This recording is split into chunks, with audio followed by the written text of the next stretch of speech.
బీసీలకు 42% రిజర్వేషన్లపై అధికార విపక్షాల మధ్య మాటల యుద్ధం నడుస్తోంది. ఢిల్లీలో ధర్నా చేసిన రేవంత్ టీం కేంద్రంపై ఘాటు వ్యాఖ్యలు చేశారు. దీనిపై విపక్షాలు ఆ స్థాయిలోనే కౌంటర్ ఇచ్చాయి. ఇక కాంగ్రెస్వి టైం పాస్ ధర్నాలంటూ బీజేపీ బీఆర్ఎస్ సీరియస్ అయ్యాయి. బీసీ ధర్నా పెడితే కనీసం ఖర్గే రాహుల్ హాజరు కాకపోవడంపై తీవ్రస్థాయిలో మండిపడుతున్నాయి. ఇక ఇదే అంశానికి సంబంధించి ఇవాల్టి డిబేట్లో మనం చర్చించబోతున్నాం. నాతో పాటు డిబేట్లో పాల్పంచుకుంటున్నారు బీఆర్ఎస్ పార్టీ నుంచి కాంబోజీ వెంకటేశ్వర్లు గారు, అలాగే భారతీయ జనతా పార్టీ నుంచి అల్జాపూర్ శ్రీనివాస్ గారు, మరి కాసేపట్లోనే కాంగ్రెస్ అలాగే ఇతర పార్టీలకు సంబంధించినటువంటి ప్యానలిస్టు కూడా మనతో పాటు జాయిన్ అవుతారు. ఇద్దరికీ నమస్కారం. ముందుగా వెంకటేశ్వర్లు గారు, నిన్న ధర్నా చూసాం. చాలా రోజుల నుంచి కాంగ్రెస్ పార్టీ హడావిడి చేసింది. కేంద్రం మెడలు వంచుతాం, ఖచ్చితంగా కూడా కేంద్రం మెడలు వంచి మేము సాధిస్తాము, ఏ రకంగా కేంద్రం ఒప్పుకోదో మేము చూస్తాం, ఢిల్లీలోనే తేల్చుకుంటాం, అంటూ తేలుస్తామంటూ చాలా వ్యాఖ్యలు చేశారు. నిన్న జరిగినటువంటి ధర్నా తీరు చూస్తే కొంత విమర్శలు కూడా వ్యక్తమైన పరిస్థితి కదా, ఏం చెప్తారు? Good morning Zee news Telugu news and తోటి ప్యానల్ మెంబర్స్కు. ఈరోజు కాంగ్రెస్ గవర్నమెంట్ గత 20 నెలలుగా ఏం చేస్తుందంటే రాను రాను రాజుగారి గుర్రం గాడిదైనట్టుంది రేవంత్ రెడ్డి గారి పరిపాలన. కామారెడ్డి డిక్లరేషన్లో ఆ రోజు మరి ఈ విషయాలన్నీ తెలియదు, ఆర్డినెన్స్ తీసుకొచ్చేది, తర్వాత ధర్నా పెడతామని మేము చెప్పకపోవడం అనేది. మీరు ఇచ్చిన డిక్లరేషనే బాగలేదు, కామారెడ్డి డిక్లరేషన్. దాంట్లో ఇవాళ ధర్నా పెడుతున్నారు. నేనేమంటున్నంటే బీఆర్ఎస్ పార్టీగా అసెంబ్లీలో అన్ని పార్టీలు చర్చకు ఏకాభిప్రాయంతో సపోర్ట్ చేసిన బిల్లు గవర్నర్కు పంపించారు, గవర్నర్ దగ్గర నుంచి రాష్ట్రపతి పంపించారు. బీఆర్ఎస్ పార్టీ ఏమంటుందంటే అసలు 139 కులాలకు సంబంధించినటువంటి బీసీ కులాలల్లో ఓన్లీ 2-3 కులాలే రిజర్వేషన్లు పొందినాయి. మిగతా నోటిఫైడ్ కులాలు ఉన్నాయి, సంచార జాతులు ఉన్నాయి, ఎంబీసీ కులాలు ఉన్నాయి. వాటిని మీరు చర్చ పెట్టకుండా ఓన్లీ 42% ఇస్తామంటే వాళ్ళు ఇవ్వలేరు. సరే, ఓకే, మీరు పంపారు. కానీ తమిళనాడులో జరిగినటువంటి దర్యాప్తును, తమిళనాడులో చాలా రోజులు బీసీల మీద వాదోపవాదాలు విన్న తర్వాత 93లో ఆ రోజున్నటువంటి 69% కేంద్రం ఇచ్చింది. ఆ రోజు డిఎంకే ఏఐడిఎంకే కలిసి కేంద్రంలో పోరాటం చేసి 9th షెడ్యూల్లో పిలిచి చేశారు. ఇవన్నీ జరిగిన తర్వాత తెలంగాణలో కాంగ్రెస్ గవర్నమెంట్ మతి లేక, రేవంత్ రెడ్డికి తెలివి లేక కామారెడ్డి డిక్లరేషన్లో 42% ఇస్తానని చెప్పిండు, కానీ మోసం చేసిండు. ఇక్కడ ఏం జరుగుతుందంటే మీరు సుప్రీంకోర్టులో సలహాలు తీసుకోరు, న్యాయ సలహాలు తీసుకోరు, కామారెడ్డి డిక్లరేషన్ ఇంప్లిమెంట్ చేయకుండా డైరెక్ట్గా పంపించారు. అది పెండింగ్ ఉంది. ఇవాళ మీరు ధర్నా పెట్టారు. ధర్నా మీరు పెట్టండి, ఇవాళ రేపు పెట్టండి. నేనేం చెప్తున్నంటే బీఆర్ఎస్ పార్టీగా మీ ఏఐసిసి మెంబర్లు 99 మంది ఎంపీలు, ఇక్కడ ఉన్నటువంటి క్యాబినెట్ మొత్తం ఆమరణ నిరాహారదీక్ష కూర్చోండి. మీరు అడిగితే 100% పార్లమెంటులో ఆమోదం పొందుతుంది, ఆర్డినెన్స్ ఆమోదం పొందుతుంది, 9th షెడ్యూల్లో చేరుతుంది. ఈ రోజే మీరు రేవంత్ రెడ్డికి బీసీల మీద చిత్తశుద్ధి ఉంటే ఇమ్మీడియట్లీ ఈ రోజే 100% మీరు ఆత్మ బలిదానం చేసుకోవడానికి రెడీ ఉన్నారా? మీ ఆత్మ ఘోషిస్తుంది. రేపు బీసీలకు ఇంత అన్యాయం చేసి మీరు కామారెడ్డి డిక్లరేషన్లో 20,000 కోట్లు కేటాయిస్తాం సంవత్సరానికి అని, అంటే 5 సంవత్సరాలు 1,00,000 కోట్లు అని చెప్పారు. మీరు ఇచ్చింది 10,000 కోట్లు. అందులో ఇప్పుడు 3,000 కోట్ల ఖర్చు పెట్టినట్టు చూపిస్తారు.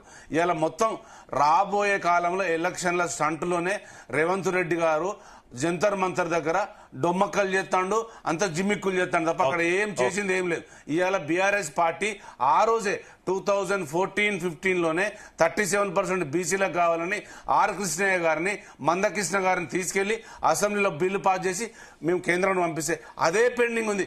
మీరు పంపించింది ఎక్కడ ఇంప్లిమెంట్ చేస్తారు? వాళ్ళు చెయ్యరు, వాళ్ళకి చేసే ఉద్దేశం కూడా లేదు. ఎందుకంటే 19లో ఈడబ్ల్యూ చట్టం తీసుకొచ్చారు, ఇప్పటి వరకు ఒక మంత్రిత్వ శాఖ లేదు. అంటే బీజేపీ కాంగ్రెస్ ఆడుతున్న నాటకంలో ఈ దేశంలో బీసీలు బాగుపడే రోజు లేదు. కానీ నేనేమంటానంటే మీరు ఇస్తానన్నారు, ఇచ్చి తీరాల్సిందే ఎలక్షన్ బిఫోర్, అది మీరు ఇస్తానన్నారు. రైట్. ఓకే వెంకటేశ్వర గారు, మనతో పాటు కాంగ్రెస్ పార్టీ నుంచి రమేష్ గారు జాయిన్ అయ్యారు. రమేష్ గారికి వెల్కమ్ చెప్తూ శ్రీనివాస్ గారు నా ఆడియో క్లియర్ గా ఉందా మీకు?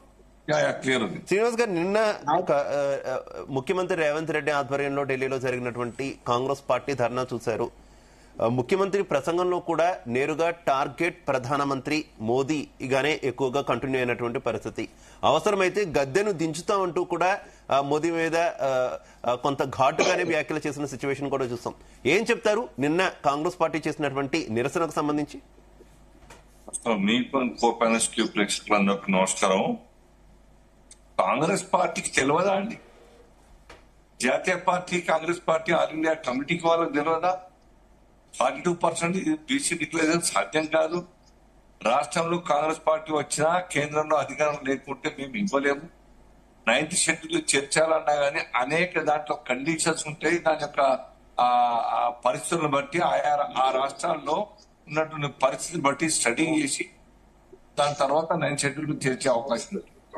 ఆ రకంగా చూస్తే 9th షెడ్యూల్ లో బీహార్ ముందు రావాలి. మరి 9th షెడ్యూల్ ఇంకా బ్యాక్వర్డ్ స్టేట్స్ ఇంకా ఉన్నాయి. అన్నిటి కూడా రాకుండా ఇక్కడ తెలంగాణకు రావాలంటే అంత ఈజీ కాదు. ఏ రకంగా అయితే ప్రత్యేక ప్రతిపత్తి గురించి మనం అంతకుముందు చర్చించినామో, ఎవరంటే వాళ్ళు ప్రత్యేక ప్రతిపత్తి డిమాండ్ చేయడం కారణంగా ఏ కండిషన్స్ ఉన్నాయి చర్చలు బయటకు వచ్చినాయి. 5-6 కండిషన్స్ ఉంటాయి. ఆ రకంగా ఉంటేనే ఆ యొక్క ప్రతిపత్తి వస్తుందని చెప్పేసి. సో ఇది కూడా అంతే పరిస్థితి.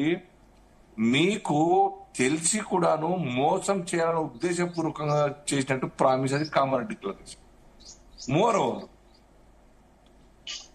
ఎటువంటి ఒక రిపోర్టు ప్రజల ముందర పెట్టకుండా, లేదంటే అసెంబ్లీలో పెట్టకుండా బీసీల పరిస్థితి ఏంది, ఎన్ని కమ్యూనిటీస్ ఉన్నాయి, ఎవరి కమ్యూనిటీ ఏ సంఖ్యలో ఉన్నది, అవన్నీ కూడా ఏమి చూపెట్టకుండా మీరు ముస్లింలో కలిపేసి ఇస్తున్నాం అని చెప్తే అది ఎట్ట సమ్మతం అవుతుంది? మూడవది 50% క్యాప్ అన్నది ఇప్పుడు కొత్తగా చెప్పింది కాదు. రాజ్యాంగం ఆనాటి కాంగ్రెస్ పార్టీ నాయకత్వంలో ఏర్పడినట్టు రాజ్యాంగ కమిటీ, అంబేద్కర్ గారి యొక్క నాయకత్వం డ్రాఫ్ట్ చేయబడ్డటువంటి రాజ్యాంగం, అందులో పొందుపరచబడి ఉన్నది. Not more than 50% reservation be allowed అని చెప్పేసి. సో అది తెలిసి కూడాను మీరు ఇంకా దాన్ని క్యాప్ ఎత్తివేయాలంటే ఒక 9th షెడ్యూల్లో లేకుంటే ఒక గవర్నర్ గారు పంపిస్తే సంతకం చేయడం కాదు. డెఫినెట్ గా ఈ దేశంలో ఉన్నటువంటి అసమానతలు, సామాజిక పరిస్థితులు బాగా లేనప్పుడు రిజర్వేషన్స్ మీద రివ్యూ చేసే చట్టసభలకు ఉంటది. బియాండ్ 50% కూడా మనం పెంచుకోవచ్చు. But that is a process. Okay, ఆ ప్రాసెస్ ఫాలో అయ్యి దాని 2 హౌస్లో, రాజ్యసభలో లోక్సభలో ఆమోదం చేసుకొని పెంచుకోవచ్చు. దానికోసం కేంద్ర ప్రభుత్వం కొత్తగా దేశం మొత్తంలో కూడా కులాల యొక్క గణన తీస్తా ఉన్నది. సో ఆ కుల గణన వచ్చిన తర్వాత దేశం మొత్తంలో ఆ రిపోర్ట్ కళ్ళ ముందర వచ్చిన తర్వాత అప్పుడు మనం రివ్యూ చేసుకోవచ్చు. Matter of 1 year 4 months. Right. దాని తర్వాత శివ గారు, దాని తర్వాత మీకు గ్రామ పరిపాలన వ్యవస్థ చిన్న భిన్నం చేసే అధికారం ఎవరు ఇచ్చినారండి? ఇప్పటికే 1.5 years అయిపోయింది.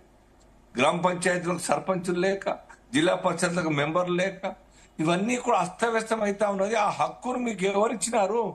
మీరు కండక్ట్ చేయండి ఎలక్షన్స్ ఫస్ట్. దాంతో లింక్ పెట్టి నేను కండక్ట్ చేయను, బీసీ రిజర్వేషన్ సాధించేంత వరకు నేను ఎలక్షన్స్ కండక్ట్ చేయాలంటే how far it is correct?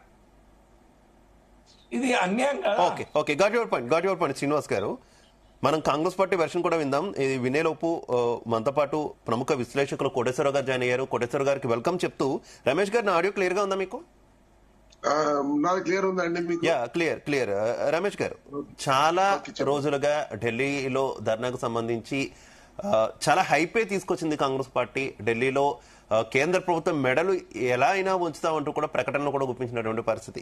కానీ నిన్నటి ఏదైతే నిరసన తెలిపారో ఆ నిరసనకు మీ పార్టీ కీలక నేతలు రాహుల్ గాంధీ హాజరు కాలేదు, అలాగే ఖర్గే గారు కూడా హాజరు కాలేదు. తొలుత వాళ్ళు హాజరవుతారన్నారు. అలాగే ఇండియా కూటమికి సంబంధించినటువంటి కీలక నేతలు కూడా వస్తారన్నారు. అంత పెద్ద స్థాయి నాయకులు ఎవరు కూడా వచ్చి మద్దతు తెలిపిన సిచ్యువేషన్ కూడా కనిపించలేదు. ఏంటి, తేలిపోయిందా నిన్న ఢిల్లీలోనే మీ మీటింగ్ విపక్షాలు అంటున్నట్టు? అదే ముఖ్యంగా రాహుల్ గాంధీ రాకపోవడం, ఖార్గే గారు రాకపోవడం అనేది కాదు. ఈ రోజు పార్లమెంట్ లో ప్రెసిడెంట్ గారికి ఒక రిప్రజెంటేషన్ ఇవ్వడం జరుగుతుంది ఈ బిల్లు పాస్ గురించి. ఇవన్నీ పక్కకు పెట్టండి సార్. బీజేపీ స్టాండ్ ఏంటిదో తెలిసిపోయింది. టిఆర్ఎస్ గురించి నేను చెప్పాలా, నేను మీటింగ్ లో ఉన్న కేసీఆర్ మీటింగ్ లో ఆయన తొలుతగా ఉద్యమం నిలిపినాడు. బీసీలకు 50% ఇస్తా, ఏదైనా ఇవ్వటానికి ఆమోదం కావాలంటే ఇవ్వటానికి బీజేపీ అయినా టిఆర్ఎస్ కైనా రిజర్వేషన్ అవసరమా, ఆర్డినెన్స్ బిల్ పాస్ అవడం అవసరమా ఇవ్వడానికి? ఇవన్నీ కాకమ్మ కథ చెప్తాను. నేను ఒక పబ్లిక్ మీటింగ్ లో ఎమ్మెల్యే క్వార్టర్స్ లో కేసీఆర్ మాట్లాడుతూ ఎవ్వరు ఇవ్వలే, అందరు చెప్తారు, కానీ నేను చేసి చూపిస్తా, 50% ఎమ్మెల్యేలకు టికెట్ ఇచ్చి చూపెడతా అని మాట్లాడిన కేసీఆర్. బీజేపీలు ఏం మాట్లాడతారండి? ఇక బీజేపీ ఈ రోజు మీద ఆమోదం చెప్పడానికి ఏం అభ్యంతరం అండి? బిల్లు పాస్ చేయండి పార్లమెంట్ లో.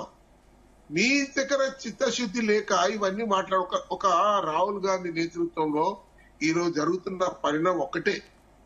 ఈ రోజు బలహీన వర్గాలను విద్యావంతులు చేసి ఉన్నత విద్యలో అభ్యసిస్తే, ముఖ్యంగా రాజకీయంగా ఎదిగితే, ముఖ్యంగా ఆర్థికంగా ఎదిగితే ఈ దేశం చాలా అభివృద్ధి చెందుతున్న కాన్సెప్ట్ అది. అది ఒక నిజాయితీ కలిగిన రాజకీయంగా కాదండి. ఇది నిజాయితీగా బీసీలు అనగమారిపోతున్నారు, వాళ్ళను ముందుకు తీసుకొస్తే దేశం బాగుపడుతుంది. దేశం బాగుపడాలంటేనే బలహీన వర్గాలను ముందుకు తీసుకోవాలి. ఎప్పటికీ అగ్రవర్ణాలే ఈ దేశాన్ని పాలిస్తూ ఉన్నారు, అన్ని వర్గాల వాళ్ళకి అంగదొక్కుతా ఉన్నారు అనే సదుద్దేశంతో వాళ్ళని ముందుకు తీసుకురావాలి, వాళ్ళని అభివృద్ధి చేయాలి, రాజకీయ పరంగానే అభివృద్ధి చెందుతుందనే ఒక సంకల్పం పెట్టుకొని ఈ రోజు పనిచేస్తున్న తీరును మీరు అవమానపరుస్తున్నారు. మీరు కూడా బీసీలను వ్యతిరేకిస్తున్నారు మాట్లాడే వాళ్ళు. ఈ రోజు మనం ఎలాగ జరుగుతుంది అనే దాని మీద డిస్కస్ చేస్తే బాగుంటది. కానీ చెప్తున్న మాటల్లో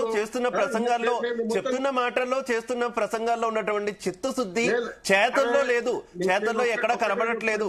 కేవలం రాజకీయం కోసమే, లేదంటే బీజేపీని ఇరుకున పెట్టడానికో లేదంటే రాష్ట్రంలో రాజకీయ పబ్బం గడపడానికి మాత్రమే బీసీల మీద ప్రేమ చూపిస్తున్నారు తప్పితే చిత్తశుద్ధి కనబడట్లేదు అనేది విపక్షాల ఆరోపణ.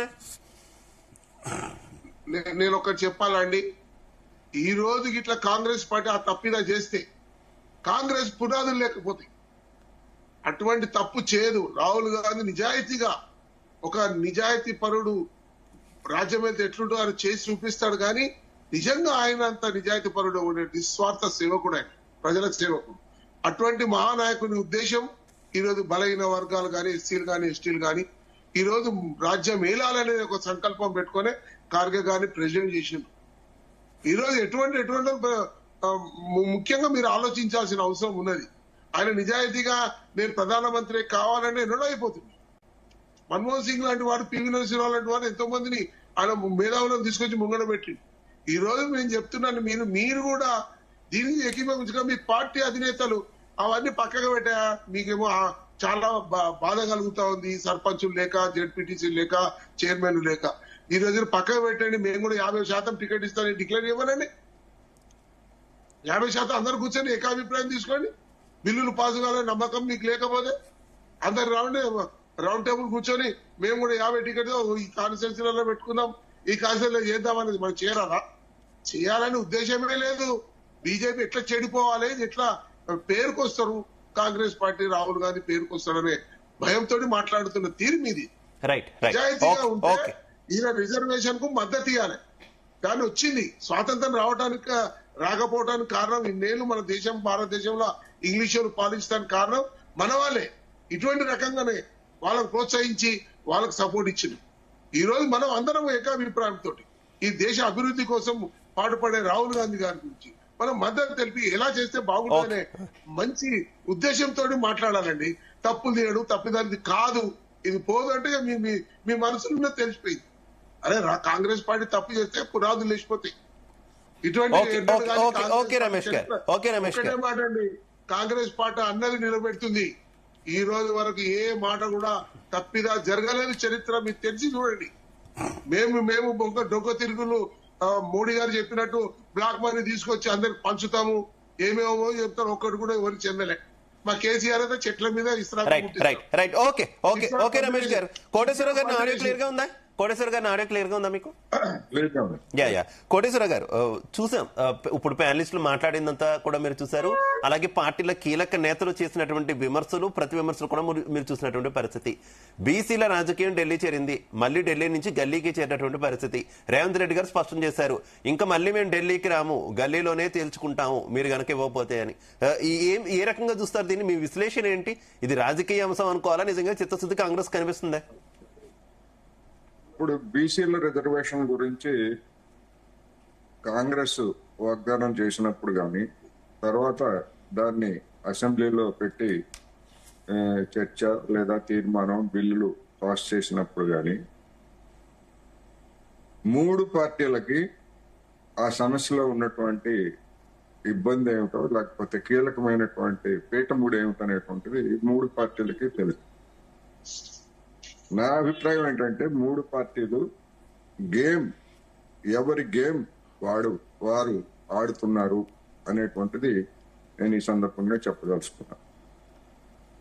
నిజంగా ఇప్పుడు బీజేపీ బీఆర్ఎస్ వాళ్ళు ఏం చెప్తున్నారు, మీరు బిల్లు పెట్టేటప్పుడు లేకపోతే కేంద్రానికి పంపించేటప్పుడు ఈ విషయాలు ఏమి తెలియదా అని చెప్పేసి అడగబోయే ముందు మరి అసెంబ్లీలో చర్చ సందర్భంగా మీరు ఈ విధమైనటువంటి ఇప్పుడు బహిరంగ చర్చల్లో టీవీ చర్చల్లో చెప్తున్నటువంటి అభిప్రాయాన్ని మీ పార్టీలకు చెందినటువంటి ఎమ్మెల్యేలు లేదా ఎమ్మెల్సీలు ఎందుకని ఆ రోజు మీ అభిప్రాయాలని నమోదు చేయలేదు అసెంబ్లీ చర్చల్లో లేదా శాసన మండలి చర్చల్లో అనేదానికి వాళ్ళు సమాధానం చెప్పారు.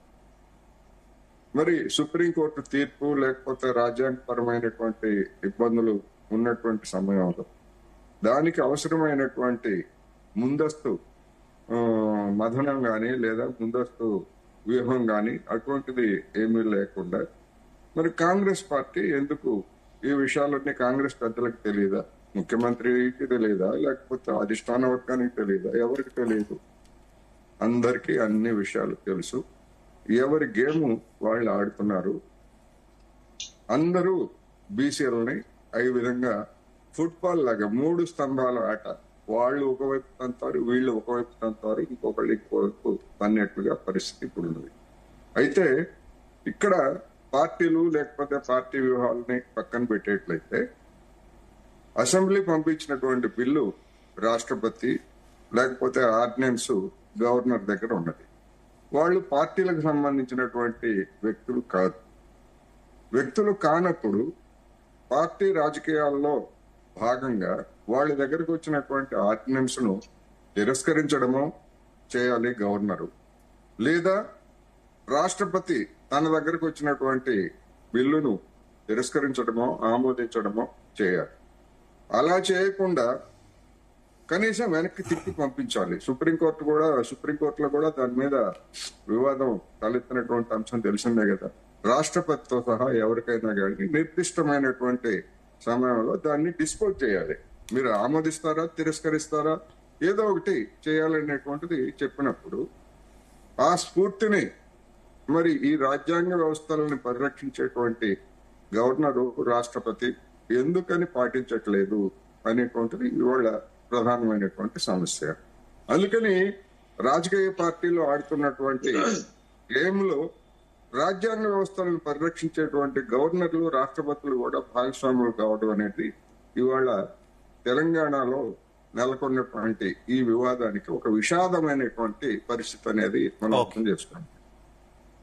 ఎందుకని కేంద్ర ప్రభుత్వం రాష్ట్రపతి ఎందుకు తిప్పి పంపరు? మీరు ఆమోదించక్కర్లేదు, మీరు అదే చెప్పండి. ఇప్పుడు మన అంజాపూర్ శ్రీనివాస్ గారు చెప్పినట్టుగా ఇదిగో రాజ్యాంగ ప్రకారం ఈ ఇబ్బంది ఉంది, అందుకని మీ బిల్లుని నేను ఆమోదించలేనని చెప్పేసి రాష్ట్రపతి గారిని తిప్పి పంపమనండి. అదేవిధంగా గవర్నర్ని కూడా ఇది రాజ్యాంగ విరుద్ధంగా ఉంది ఈ ఆర్డినెన్స్, దీని మీద నేను సంతకం చేయలేను, నేను రాజ్యాంగ పరిరక్షకుడిని అని చెప్పేసి గవర్నర్ అయినా చెప్పి పంపొచ్చు. ఏమీ చేయకుండా రాష్ట్రంలో ఒక అనిశ్చితిని, రాజకీయ పార్టీలు అంటే ఓకే, కానీ రాజ్యాంగ వ్యవస్థల్లో ఉన్నటువంటి వాళ్ళు కూడా ఒక అనిశ్చితిని సృష్టిస్తున్నారు. అంటే దీనికి ఎవరు ప్రధానమైనటువంటి బాధ్యులు అంటే ఇప్పుడు గవర్నరు రాష్ట్రపతి వైపే వేలు చూపించాల్సి ఉంది. పాలక పార్టీ బీజేపీ గేమ్ కు అనుగుణంగా వాళ్ళు ఆ విధంగా వ్యవహరిస్తున్నారని కూడా విమర్శిస్తే అది తప్పు కాదు, ఆ వ్యవస్థల్ని అవమానపరిచినట్టు కూడా కాదు అనేది నా అభిప్రాయం. రైట్ వెంకటేశ్వర్లు గారు, కేసీఆర్ కి అసలు బీసీల మీద ప్రేమే లేదు, ఆయన పగబెట్టారు. అందుకే గతంలో ఒక చట్టాన్ని తీసుకొచ్చారు 50% మించకూడదు అని చెప్పేసి. తద్వారా ఎవరు కూడా జడ్పీటీసీలు సర్పంచులు బడుగు బలహీన వర్గాలు ఎవరు కూడా ఎదగకుండా వాళ్ళు సర్పంచులు ఇతరత్ర పదవులు ఏవి చేపట్టకుండా అడ్డుకున్నారంటూ నిన్న రేవంత్ రెడ్డి గారి ప్రసంగంలోని కామెంట్స్ ఏం చెప్తారు దీని మీద? నేను ఏమంటానంటే రేవంత్ రెడ్డి గారు గత 20 నెలలుగా చేస్తున్న అబద్ధాలు ఒక క్లారిటీ ఏంటంటే కామారెడ్డి డిక్లరేషన్ 42% ఇస్తామని చెప్పేశారు వాళ్ళు. నిన్న ఏం మాట మార్చాడు? రాహుల్ గాంధీ గారు ప్రధానమంత్రి అయితే 42% వస్తుందని మాట మార్చారు. కేసీఆర్ గారు బీసీలకు వ్యతిరేకమైతే ఎక్సైజ్ డిపార్ట్మెంట్ లో మార్కెటింగ్ శాఖలో అక్కడ ఎట్టి పరిస్థితుల్లో 47 మీరు ఢిల్లీలో చేయకుండా గలీలో చేసుకుంటామని మాట్లాడారు. లేదు అదే చెప్తున్నా సార్ మీకు అదే అంటే వింటే మీకు క్లారిటీ వస్తుంది. ఎందుకంటే నేను కాంగ్రెస్ పార్టీ మీద బీజేపీ పార్టీ మీద చెప్పట్లేదు. జరిగిన పరిణామాలు బీసీలకు జరిగిన అన్యాయాల గురించి చెప్తా. ఆ రోజు ఇంకో విషయం కూడా చెప్పాలి. మీరు తప్పిదాలు తీయకుండా ఎట్లా చేస్తే బాగుంటుంది అని కూడా చెప్పాలి. 100% చెప్తాను. 100% ఇప్పటిదాకా కోటేశ్వరరావు సార్ ఏం చెప్పారంటే అన్ని పార్టీలు గేమ్లు ఆడుతున్నాయంటే అన్ని పార్టీలు ప్రాంతీయ పార్టీ జాతీయ పార్టీలు గేమ్లు ఆడడం కోసమే రాజకీయం చేస్తే గానీ మా బీఆర్ఎస్ పార్టీ అసెంబ్లీలో చర్చ పెట్టమని అడిగింది. ఎందుకు పెట్టమని అడిగిందంటే సుప్రీంకోర్టు 50% కాస్ట్ అడగాలంటే కొన్ని సలహాలు కావాలంటే ఎందుకు బీసీలకు ఎక్కువ పర్సెంట్ ఇవ్వాలని అడుగుతుంది. దానికి అప్పుడు మనం ఏం చెప్పాలంటే నోటిఫైడ్ కాని కులాలకు ఇప్పటికి వార్డు మెంబర్లు కాని కులాలకు బీసీ రిజర్వేషన్ పెంచి రాజకీయంగా విద్యలో ఉద్యోగాలలో ఇవ్వచ్చని మనం కన్విన్స్ చేయాల్సిన బాధ్యత పార్లమెంటుకు ఉంది, రాష్ట్రపతికి ఉంది, సుప్రీంకోర్టుకు చేయాల్సింది. కానీ మేము బీఆర్ఎస్ పార్టీగా అసెంబ్లీలో చర్చ పెట్టమంటే చర్చకు ఏమాత్రం తావీయకుండా బిల్లు అన్ని పార్టీలు ఏకీభవితం అని చెప్పేసి స్పీకర్ గారు గవర్నర్ గారు పంపారు. ఇంకొకటి ఏంటంటే ఇప్పటికి నేను ఇప్పుడు సలహాలు ఇస్తున్నా కాంగ్రెస్ రమేష్ గారు ఇంటరప్షన్ వద్దు, పాయింట్ టు పాయింట్ ఇంటరప్షన్ వద్దు ప్లీజ్. నేను మీకు అవకాశం ఇచ్చినప్పుడు చెప్తారు కానీ ప్లీజ్ కంటిన్యూ. ఇప్పటికీ కాంగ్రెస్ గవర్నమెంట్ కళ్ళు తెరవాలి. ఎందుకంటే తమిళనాడు తరహాలో తీసుకొస్తామన్నప్పుడు తమిళనాడుకు పోయి మీరు అక్కడ దర్యాప్తు చేశారా? ఇప్పటికి మీ దగ్గర 543 మంది ఎంపీలు ఉన్నారు కదా, దాంట్లో 99 మంది కాంగ్రెస్ కే ఉన్నారు కదా. ఇప్పటికి మీరు ఒక బీసీ బిల్లు ప్రైవేట్ది పెట్టండి. బీసీ బిల్లు ప్రైవేట్ది పెడితే ఎవరు సహకరిస్తారో ఎవరు సహకరించారో తేలిపోతుంది. మరి కామారెడ్డి డిక్లరేషన్ ముందు ఇవన్నీ తెలియదా? ఎవరెవరి పర్సంటేజ్ ఏంది, సుప్రీంకోర్టు క్యాప్ ఏంది, ఎందుకు పెంచాలి, ఎవరికి నోటిఫైడ్ కాని కులాలు ఉన్నాయి, రిజర్వేషన్ ఎట్లా తేవాలి, మనం సలహాలు తీసుకొని సుప్రీంకోర్టుని ఎట్లా కన్విన్స్ చేయాలి, బీజేపీ ఒప్పుకోదని ఇవన్నీ తెలిసిన తర్వాతనే అంటే మీరు కావాలని అబద్ధాలు ఆడి ప్రజలు చెప్పండి సొల్యూషన్. అదే చెప్తున్నా సార్. నేనేం చెప్తున్నా అంటే ఇప్పుడు మీరు ప్రతిసారి క్వశ్చన్ అయితే మేము సమాధానం చెప్పలేము. మీ టైంని మీరు యూటిలైజ్ చేసుకోండి. మీ అంశం ఏందో జీ న్యూస్ ద్వారా ప్రజలకు తెలియజేయండి. మా అంశాన్ని నేను చెప్తున్నా. ఇలా మీరు కేసీఆర్ గారు ఏం చేయాలంటే కేసీఆర్ గారు ఇచ్చిన ఇలా కేసీఆర్ గారు ఇవాళను పెంచితే మీ గోవిందరెడ్డి జడ్పీటీసీ గారు వరలక్ష్మి సర్పంచ్ గారు 2015-16లో హైకోర్టుకు వెళ్లి దాన్ని బ్రేక్ చేస్తే మేము సుప్రీంకోర్టులో వెళ్ళాం. మీ కాంగ్రెస్ గవర్నమెంట్ జడ్పీటీసీలే వద్దు అని చెప్పారు, ఇక్కడ రిజర్వేషన్ ఇవ్వద్దు అని చెప్పారు. సుప్రీంకోర్టు అప్పుడు హైకోర్టు కొట్టేసింది, మేము సుప్రీంకోర్టుకి వెళ్ళాం. మాకు ఇవ్వాలనే ఉద్దేశం లేకపోతే ఇవాళ బీసీలకు మీకంటే ఎమ్మెల్యేలు ఇక్కడ మేము ఎక్కువ ఇచ్చాం. మీరు మొన్నటికి మొన్న మీరు 36 మంది కార్పొరేషన్ చైర్మన్ ఇస్తే 25 మంది రెడ్డిలకే ఇచ్చారు. మొన్నటికి మొన్న మీరు ఇచ్చినటువంటి రిజర్వేషన్ పద్ధతిలో ఎమ్మెల్యేలు కూడా మాకన్నా తక్కువ ఇచ్చారు. మొన్నటికి మొన్న మేము బీసీలకు ఎంపీ సీట్లు ఎక్కువ ఇచ్చినాం, మీరు ఎక్కువ ఇచ్చారు. అట్లా చెప్పుకుంటూ పోతే మరి ఇప్పటి కూడా 42% మీరు ఎమ్మెల్యేల వాటాలలో మినిస్టర్స్ పెంచాలి కదా. ముగ్గురే ఉన్నారు, ముగ్గురు అంటే మరి 8 మంది ఉండాలి కదా, మరి అది కూడా ఇవ్వడం లేదు. కామారెడ్డి డిక్లరేషన్ తెలంగాణ ప్రజలకు భారం అయిపోయింది, అది మోసం అయిపోయింది. కానీ మీరు మీరు చేస్తున్న ప్రాసెస్ లో మీరు సలహాలు తీసుకోవడం లేదు, అఖిలపక్షాన్ని తీసుకెళ్లట్లేదు. అది నేను అడుగుతున్నా తప్ప నేను నిందలు వేయడం లేదు. మీకు క్లారిటీగా బీసీ రిజర్వేషన్ మీద 42% కాంగ్రెస్ కి ఇవ్వాలని ఉంటే మరి 60 ఏళ్ళు పరిపాలించింది మీరే, మళ్ళీ ఇవాళ చెడిపోయారని మీరే అంటున్నారు. అంటే కాంగ్రెస్ 60 ఏళ్ళకి వెళ్ళి మీరు బీసీలకు మోసం చేసినట్లు లెక్కనే కనబడుతుంది కదా. కానీ రాహుల్ గాంధీ గారు ప్రధానమంత్రి అయితేనే 42% ఇస్తామనేది రేవంత్ రెడ్డి గారు మాట్లాడుతున్న క్లియర్ వాయిస్ వస్తుంది అక్కడ. ఇప్పటికి కూడా ఎన్డీఏలో ఉన్న కూటమిలో ఉన్నటువంటి పార్టీలని బయటికి వెళ్ళిపోయినాయి. ఢిల్లీలో జంతర్ మంతర్ దగ్గర మీ అందరిని తీసుకొచ్చి పెడతామని చెప్తున్నారు. కానీ మీకు వచ్చింది ఎవరు? అసలు ఖర్గే గారు రాలేదు, రాహుల్ గాంధీ గారు రాలేదు, ప్రియాంక గాంధీ గారు రాలేదు, ఎవరు రాలేదు. నేనేమంటున్నా, మీరు ఒక ప్రయత్నం చేస్తున్నప్పుడు ఆ ప్రయత్నం చివరిది ధర్నా, కానీ ముందే ధర్నా పెట్టేసి మేము రాలేదు. మీ ఇప్పుడు ఎట్లుందంటే జంతర్ మంతర్ దగ్గర బీజేపీ కాంగ్రెస్ కబడ్డీ ఆడుతున్నాయి. మీరు డొమ్మరగడ్డలు ఎత్తారు రేవంత్ రెడ్డి గారు. అది కాదు ప్రాసెస్ ఎలా స్టార్ట్ చేయాలి, ఎక్కడ ముగింపు చేయాలన్నది మీకు పార్టీలు మీకు సహకరించకపోతే ప్రజలు వ్యతిరేకిస్తారు. ఎలక్షన్కి వచ్చినప్పుడు ఎవరైందో తేలిపోతుంది కదా, ఆ ప్రయత్నం చేయమని చెప్తుంది బీఆర్ఎస్ పార్టీ. మేమేం బీసీలకు వ్యతిరేకం కాదు, మేము ఇవ్వద్దని లేదు. మేము అట్లా అసెంబ్లీలో మీకు చర్చ పెట్టినప్పుడు మేము సహకరించినాం. మేము చర్చ కూడా పెట్టమను, ఏ కులాలకు మీరు వాటా తేలుస్తారో చెప్పమని కూడా చెప్పినాం. అది కూడా మీరు మాకు ఛాన్స్. రైట్ శ్రీనివాస్ గారు ఇందాక కోటేశ్వర గారు ఒక వ్యాలిడ్ పాయింట్ ఆయన తీసుకున్నారు. ముఖ్యంగా రాష్ట్రపతి కావచ్చు, గవర్నర్లు కావచ్చు, ఎందుకు అంటే బీసీ అంశంలోనే బిల్లు వాళ్ళ దగ్గరికి వెళ్ళినప్పుడు అది రాజ్యాంగ బద్దం కానప్పుడు, లేదంటే కోర్టులు గతంలో ఇచ్చినటువంటి తీర్పులు ఉన్నప్పుడు వాటిని అదే అంశం స్పష్టంగా చెప్పి వెనక్కి పంపితే అయిపోతుంది కదా. పెండింగ్ పెట్టడం వల్ల ఇది రాజకీయంగా జరుగుతున్నటువంటి గేమ్ లో వాళ్ళు కూడా భాగమవుతున్నట్టు అవుతుంది కదా అంటూ కూడా ప్రస్తావించారు. ఏం చెప్తారు దాని మీద? రాష్ట్రపతి గారి దగ్గర ఉన్న దాని మీద మనం మాట్లాడదే లేదు. వారి యొక్క డిస్కషన్ పవర్ సుప్రీంకోర్టులో చెప్పజాలని పరిస్థితి ఉంటది రాష్ట్రపతి గారు. ఇప్పుడు చెప్పలేం కరెక్టా కాదా అనేది మనం మాట్లాడుకోవచ్చు కదా, అలా ఉంచడం కరెక్టా కాదా అనేది మాట్లాడుకోవచ్చు. వారికి ఉన్నటువంటి ఒక ప్రివిలేజ్ కారణంగా ఆ యొక్క ఇష్యూని ఫైల్ పెండింగ్ పెట్టే అధికారం ఉంటే పెడతా ఉన్నారు. కాబట్టి సుప్రీంకోర్టులో చెప్పలేని పరిస్థితి రాష్ట్రపతి గారికి. అది క్లియర్ కట్ మనకు అంత తెలిసింది. అంత ముందు చర్చ వచ్చింది ఆ విషయాల మీద. సుప్రీంకోర్టు ఏ యొక్క రాష్ట్రపతి ఉంచే అధికారం ఉందా లేదా అనేది కాదు శ్రీనివాస్ గారు. ఖచ్చితంగా రాష్ట్రపతి కంటూ కొన్ని విశేష అధికారాలు ఉన్నాయి, అధికారాలు ఉండడం కూడా మంచిదే. కాకపోతే అసలు అలా ఉంచడం నైతికత కదా, ఇలా ఉంచడం వల్ల కూడా కొంత ఇబ్బందులు వస్తున్నాయి అనేది మనం చర్చించుకోవచ్చు కదా. అంటే పంపడం అన్నది పాసిబిలిటీ లేని విషయం. కాంగ్రెస్ పార్టీ పంపింది నైతికతనా? అది నమ్మక ద్రోహం కాదా? కాంగ్రెస్ పార్టీ తెలిసి చేసింది కదా, ఒక్కటి కాదు కదా. ఛత్తీస్గఢ్ లో కూడా వాళ్ళు 76% కావాలా ఎస్సీ ఎస్టీ బీసీలకు అని చెప్పేసి రిజర్వేషన్ గురించి ఛత్తీస్గఢ్ 2 సార్లు వాళ్ళు పాస్ చేస్తారు అసెంబ్లీలో. అవి అయిందా? అది కూడా సుప్రీంకోర్టు కొట్టేసిందే. సాధ్యం కాదు, 50% క్యాప్ దాటిస్తే అది చేయలేమని చెప్పేసి. సో ఇది కర్ణాటక అదే పరిస్థితి, బీహార్ అదే పరిస్థితి, మన దగ్గర ఆంధ్రప్రదేశ్ అదే పరిస్థితి. అవిభక్త ఆంధ్రప్రదేశ్ లో 12% మైనారిటీస్ కి ఇచ్చింది, 4% తగ్గించడం జరిగింది. ఇవన్నీ ఉన్నాయి. There has to be process to be followed. ఆ ప్రాసెస్ ఫాలో కాకుండా ఇష్టారీతిని మేము పంపించేస్తాం. ఇక ఇవ్వాల్సిన బాధ్యత సర్కార్ది, రాష్ట్రపతి దగ్గర పెండింగ్ ఉన్నదని ఎట్లా సాధ్యమవుతుంది? 9th షెడ్యూల్ ఎట్లా సాధ్యమవుతుంది? అన్ని ఏ ప్రామాణికం ద్వారా ఆ యొక్క 9th షెడ్యూల్ చేర్చబడతాయి అవన్నీ కూడా స్టడీ చేయాలి. దాని గురించి చెప్పిరా ఎప్పుడైనా? కాంగ్రెస్ పార్టీ ఈ యొక్క 9th షెడ్యూల్ దీని కారణంగా చేర్చచ్చు. ఈ కులాలు ఇంతకుముందు వెంకటేశ్వర గారు చెప్పినట్టు ఈ కులాలు 75 సంవత్సరాలుగా వెనుకబడి ఉన్నాయి, సామాజికంగా ఆర్థికంగా బాగా వాళ్ళని ఆదుకోవాల్సిన అవసరం ఉన్నది, ఇంత పర్సెంటేజ్ ఈ యొక్క సమాజం ఉన్నది అని చెప్పినారు ఎప్పుడన్నా? మనకు అందరు కూడా తెలుసు. శివ గారు, పార్లమెంట్ లో అమెండ్మెంట్ లేకుండా ఏ క్వశ్చన్ కూడా ఏ ప్రసక్తి లేదు.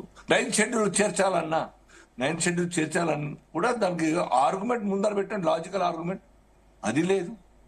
మోర్ ఓవర్ మీరు ఇంతకాలం అధికారం 50 సంవత్సరాలు పాలించినారు కాంగ్రెస్ పార్టీ దేశాన్ని.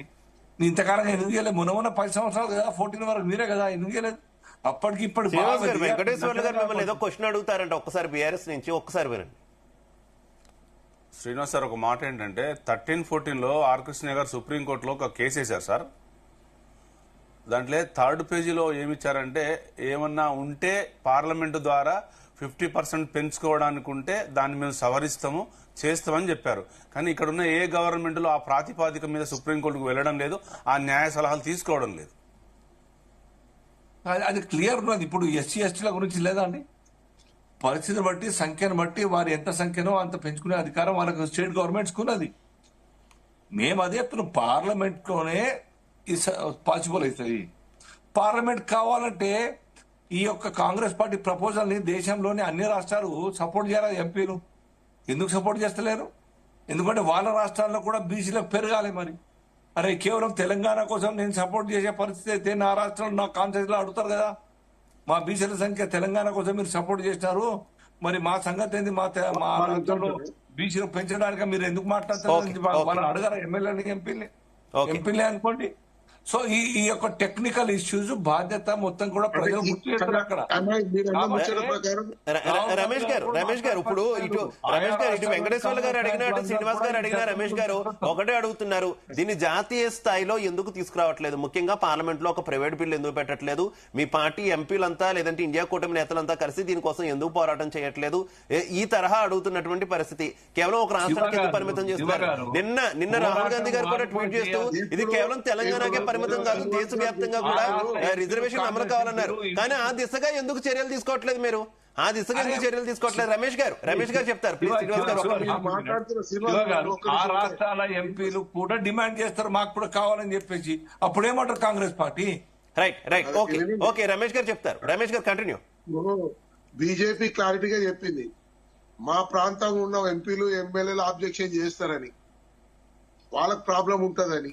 మాకు కాదు, కాంగ్రెస్ పార్టీకి ఎంపీలో మళ్ళా కాంగ్రెస్ పార్టీ అంటారు. మేము కాంగ్రెస్ పార్టీ వేరే రాష్ట్రాలు ఎంపీలు 100 మంది ఉన్నారు, 99 మంది మీ రాష్ట్రం తెలంగాణ కోసం అడుగుతారు. మా పరిస్థితి ఏందని చెప్పి అడగరా వాళ్ళు అక్కడ? ఇప్పుడు ఎందుకు ఖార్గే కర్ణాటక గారు సర్కారు వచ్చిన- చేయలేకపోయినారు? మా దగ్గర ఖార్గే గారు వచ్చినా, రాహుల్ గాంధీ చెప్పినా, ఎవరు చెప్పినా, ఏ ఎంపీలైనా, ఏ 9 మంది ఎంపీలైనా కూడా మా చెప్పినట్టు ఒక్కటే స్టాండ్ మీద ఉంటారు. చాలా ప్రజలు మీ stand ఎందుకుంటారు సార్? ఒక నిమిషం శ్రీనివాస్ గారు ఆయన కంటిన్యూ చేయరు. మిమ్మల్ని శ్రీనివాస్ గారు ఒక్క నిమిషం ప్లీజ్. నన్ను మాట్లాడి ఈ రోజు గ్లోబలైజేషన్, ప్రైవేటైజేషన్ ద్వారా ఈ దేశ అభివృద్ధి ఎట్లా చెందింది ఒక్కటి మీరు అన్నారు. ఇప్పటికీ ఇన్నేళ్ల నుంచి చరిత్రలో మీరు ఎందుకు చేయలేదు అన్న పరిస్థితులు తీసుకొచ్చా. ఈ రోజు అంచెలంచెలుగా ఈరోజు ఆనాడు అంబేద్కర్ గారు తీసుకున్న నిర్ణయం ప్రకారం ఇంప్లిమెంట్ చేసినాం.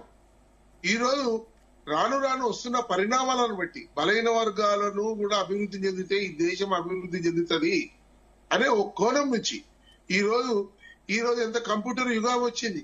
ఈ రోజు చదువులేనివాడు చెత్తకుండి సమానం, కూలి కన్నా అధ్వానం, విద్య లేనివాడు వింత పశువు అన్న ఆ కారణం ఈ రోజు వచ్చే పరిస్థితి వచ్చింది. ఈ రోజు విద్య అనేది చాలా ప్రయారిటీకి వచ్చింది. ఎట్లా చదివితే ఈ దేశం దీంతో ఉన్నత దేశాలు జపాన్, చైనా లాంటి అమెరికా దేశాల లాంటి సమతుల్యంగా పోయే పరిస్థితులు వాళ్ళకన్నా మనకు పాపులేషన్ థిక్కెస్ట్ పాపులేషన్ ఉన్నది కాబట్టి ఒక అడ్వాంటేజ్. ఈ రోజు ఎక్కువ బలైన వర్గాలు ఉన్నారు కాబట్టి అధికంగా ఉన్న వర్గాలకు సహకరిస్తే ఈ దేశం అభివృద్ధి చెందుతుందనే కాన్సెప్ట్ రాహుల్ గాంధీ దాన్ని ముందుకు తీసుకెళ్తున్నాడు. బలైన వర్గాలు ఎస్సీలు, ఎస్టీలు ఉంటే ఈ రోజు మిగతా వర్గాలు ఎన్ని పర్సెంటేజ్ ఉన్నాయి? ఎందుకు ఇంత ఆబ్జెక్షన్ జరుగుతుంది? పార్లమెంట్ లో బిల్లు పాస్ చేస్తే అయిపోతుందని చెప్తున్నాడు. మరి పార్లమెంట్ లో బిల్లు పాస్ చేయొచ్చు కదా. ఇప్పుడు సుప్రీంకోర్టు ఏది మాట్లాడినా అవసరం లేదు, ఎవరేం మాట్లాడినా అవసరం లేదు. మన పార్లమెంట్ లో బిల్లు పాస్ చేసుకోవచ్చు కదా, మూవ్ చేయొచ్చు కదా. మీ చిత్తశుద్ధి ఏది? బీజేపీ ఇష్యూ ఒక్క రాష్ట్రం గురించి కాదు రమేష్ గారు. ఎంపీలంటే ఆ రిపోర్ట్ వచ్చేది దేశానికి అప్లై అయ్యేటట్టు పరిస్థితి వస్తే గుర్తుపెట్టుకోండి మీరు. నాట్ ఓన్లీ తెలంగాణ ఇచ్చు, దేశంలో అనేక రాష్ట్రాల్లో బీసీలు ఎస్టీలు వాళ్ళ యొక్క పరిస్థితి అద్దంలా కళ్ళ ముందర వస్తుంది. ఇంకో 1 year అయితే 50-70 సంవత్సరాలు మీరు చేస్తారు, వెయిట్ చేశారు. ఇప్పుడు కొంతకాలం టెక్నికల్ గా, లాజికల్ గా రైట్ ఒక లెక్క రైట్ ప్రకారం ముందుకు ఓకే రావాలి. రమేష్ గారు, ఓకే శ్రీనివాస్ గారు, ఓకే రమేష్ గారు, ఓకే శ్రీనివాస్ గారు రైట్. నన్ను ఒక్క నిమిషం మాట కంప్లీట్ చేయనండి. నేనేమంటున్నా, అన్ని రాష్ట్రాలకు కూడా ఇది అవసరం అని చెప్తున్నాం. వాళ్ళకి అవసరం లేదని మీరు రిపోర్ట్ మాట్లాడుతున్నారు. రావద్దా మరి? రిపోర్ట్ రావాలి కదా. ఎక్కడైనా బలైన వర్గాలకు ఉన్న ప్రాంతంగా అన్ని ప్రాంతాలలో బలైన వర్గాలే స్ట్రాంగ్ ఉన్నారు. ఎక్కడ కూడా అగ్రవర్ణాలు స్ట్రాంగ్ లేని రాష్ట్రం పేరు చెప్పి. కానీ క్వశ్చన్ ఏంటంటే రమేష్ గారు మొత్తం దేశవ్యాప్తంగా అలా కాదు, దేశవ్యాప్తంగా కావాలంటున్నారు, అమలు చేయాలంటున్నారు. బలహీన వర్గాలు ఇంకా కింది స్థాయిలోనే ఉన్నారని చెప్తున్నారు. అంతా బానే ఉంది. కానీ కాంగ్రెస్ విపక్షంలోకి వచ్చి నిన్నాళ్ళకు గుర్తొచ్చింది, అది కదా క్వశ్చన్. కాంగ్రెస్ విపక్షంలోకి వచ్చిన తర్వాత ఇన్ని సంవత్సరాలు గుర్తొచ్చింది ఈ అంశం. కాంగ్రెస్ ఎన్నాళ్ళు పరిపాలించింది దేశాన్ని, అప్పుడు ఎందుకు అమలు చేయలేదు? ఎస్ ఇప్పుడు మీకు క్లారిటీ ఇస్తా. ఈ రోజు దేశం ఆర్థికంగా ఈ రోజు అన్ని విషయాలలో రోడ్లు గాని, ప్రాజెక్టులు గాని, డ్యాములు గాని ఒక ప్రణాళికాబద్ధకంగా ఈ దేశాన్ని అంచెలంచెలుగా ముందుకు తీసుకొచ్చింది. కంప్యూటర్ యుగం వరకు కాంగ్రెస్ బాధ్యతగా తీసుకుంది. ఈ రోజు ఉన్న పరిణామాలను బట్టి ఇప్పుడు అవసరమైంది. ప్రతి ఒక్కరికి కూడా విద్యావంతులు అనగదొక్కుతున్నారు, అనగా పడేస్తున్నారు. అగ్రవర్ణాలు, బలహీన వర్గాలు తొక్కేస్తున్నారు. ఎప్పుడు ఎదగనిచ్చారని ఇప్పుడు తొక్కేస్తున్నారని మీరు అనడానికి రిజర్వేషన్లు పెట్టుకుందే ఎదగనివ్వట్లేదని కదా, రిజర్వేషన్లు పెట్టుకుందే ఎదగనివ్వరని కదా. రైట్ రైట్ కోటేశ్వరరావు గారు ఎలా చూసుకున్నా అవునన్నా కాదన్నా మొత్తం ఇదంతా కూడా రాజకీయం. ప్రతి రాజకీయ పార్టీలు రాజకీయమే చేస్తాయి. అయితే కోటేశ్వరరావు గారు నా క్వశ్చన్ ఏంటంటే, ఒక నిమిషం రమేష్ గారు ప్లీజ్, ఒక నిమిషం మళ్ళీ నేను మీ దగ్గరకు వస్తాను. కోటేశ్వరరావు గారు నా క్వశ్చన్ ఏంటంటే, గతంలో కూడా ఉమ్మడి రాష్ట్రం నుంచి ఇప్పటి వరకు కూడా చాలా పార్టీలు బీసీల పేరుతో రాజకీయం చేస్తున్నటువంటి పరిస్థితి మనం చూస్తాం. గతంలో టీడీపీ ఆర్ కృష్ణయ్య గారిని ప్రొజెక్ట్ చేస్తూ ముఖ్యమంత్రి అభ్యర్థి అంటూ ముందుకెళ్ళింది, వర్కౌట్ కాలేదు. గతంలో ప్రజారాజ్యం పార్టీ ఉన్నప్పుడు బీసీలకు అత్యధిక స్థానాలు ఇచ్చామని చెప్పి గతంలో కూడా చెప్పారు. ఇప్పుడు కవిత గారు కావచ్చు, లేదంటే మిగిలిన అన్ని పార్టీలు కావచ్చు, బీసీ జపం చేస్తూ ముందుకెళ్తున్నటువంటి పరిస్థితి వర్కౌట్ అవుతుందా? ఎంతవరకు వర్కౌట్ అయ్యే ఛాన్స్ ఉంది? రమేష్ గారు మళ్ళీ మీకు అవకాశం ఇస్తా, ప్లీజ్ కంటిన్యూ. కోటేశ్వర గారు ఒక్క నిమిషం మాట్లాడి. అంటరానితనము, వెట్టి చాకిరి, భూ సంస్కరణలు, జమీందారు విధానం రద్దు, ఇవన్నీ కూడా బలైన వర్గాలకు, ఎస్సీలకు, ఎస్టీలకు కాపాడటానికి కదా. భూ పంపిణీ భూ సంస్కరణ ద్వారా భూ పంపిణీ చేసి వాళ్ళను రైతులను వాళ్ళు కూడా రైతులను చేసి పెద్ద ఎత్తున భూ ఓకే సంస్కరణ ఓకే చేసాం కదా. ఓకే ఓకే రమేష్ గారు కోటేశ్వర గారు కంటిన్యూ కోటేశ్వర గారు కంటిన్యూ.